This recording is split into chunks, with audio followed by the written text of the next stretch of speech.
Hey YouTube, this is David at Richter Scale Studios. I am doing that display base for my Ork Battlewagon. If you saw my little update I did last night, I basically just took some MDF, sized it just a little bit around the size of the Battlewagon itself with the ram, not the Death Rolla. Some pink foam, I believe that's 1/2 inch. Then I got some dollar store foam core, which is really inexpensive and not really sturdy, but easy to strip, and it's great for detailing.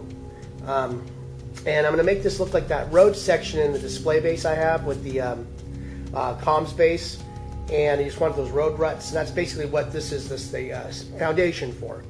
And what I got here is I got a Dremel with a rotary rasp on it. Let me see here, I have a bunch of rasp tools. Got these from a company called widgetsupply.com. I'll put the address right here on the video. And this is a cool tool, especially when you really want to. Hot wire will get you to your basic foundation of what your shape is going to be, but when you need true detail, like rain ruts and you know, some kind of carving to it, you can use a hobby knife. But that's not good detail enough, because you're gouging and cutting. This removes material, and right here I have, this is very messy. So I have a shop vac.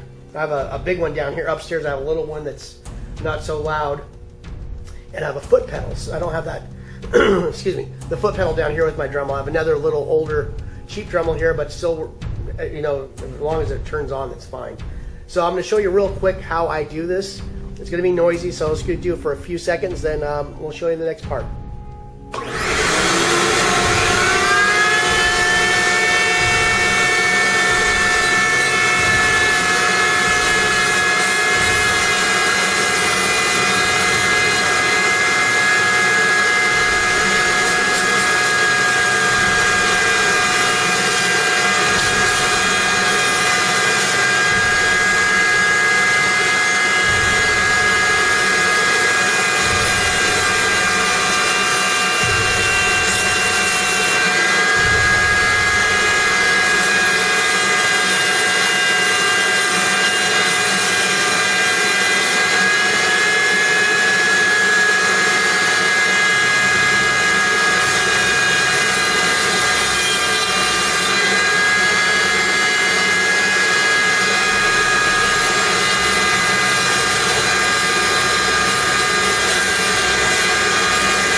So there you go. That is how you quickly just sculpt something. Then we go in with like the drywall patch, and then we can smooth that out. Then we'll do the final coat with the goop, and then we'll give that hard coating and that nice texture to it. Then we'll do a little bit of sand just to add a little grit to it, and maybe a couple skulls just to add some detail. And this will be ready to be painted. So that's it. That's a simple thing. I've showed this in a couple other videos with some bigger train pieces, but like I said, Widget Supply Company, they're very inexpensive for these. I bought this as a set. I think last time I looked, they weren't as sets anymore. You had to buy individual rasps, but it does great. Make sure you do have this vacuum. It does help. Obviously, it didn't get everything off, but it helps tremendously, because I've done this without the vacuum before, and it's crazy. And this dust has a lot of static electricity to it. So as usual, thank you for joining me, and we'll see you in the next video. Thanks. Hey, I'm back real quick. One thing I noticed when you use these rasp tools, especially at high speeds, you will get some melting onto it, and it is hard to get off, but use like, I went to Harbor Freight, got these little, these are actually used for sculpting too. These would be good, you know, use on these, on styrofoam also. Where is that at? So you can use these on styrofoam too, but to clean this tool, it's an awesome little thing too. Just turn it on a low speed, just kind of run it through the bristles.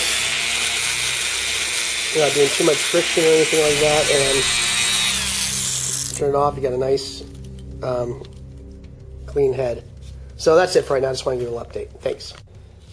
Hey, we're back. I was just real quick with these brushes I bought from Harbor Freight. It's a package, I don't know, like 5 or 6 or maybe even more. And there's all different kinds of metal and nylon brushes. I just wanted to show like another layer of texture after you do your carving and the Dremel.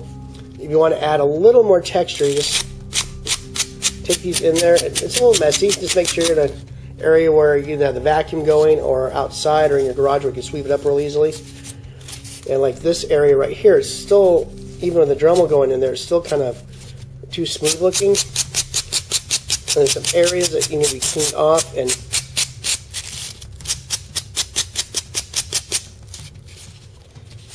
maybe even like this line right here. Kind of blur that out.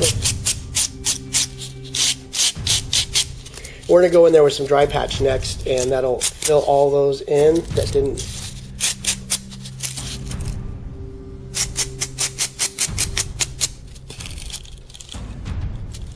So that's looking pretty good so far.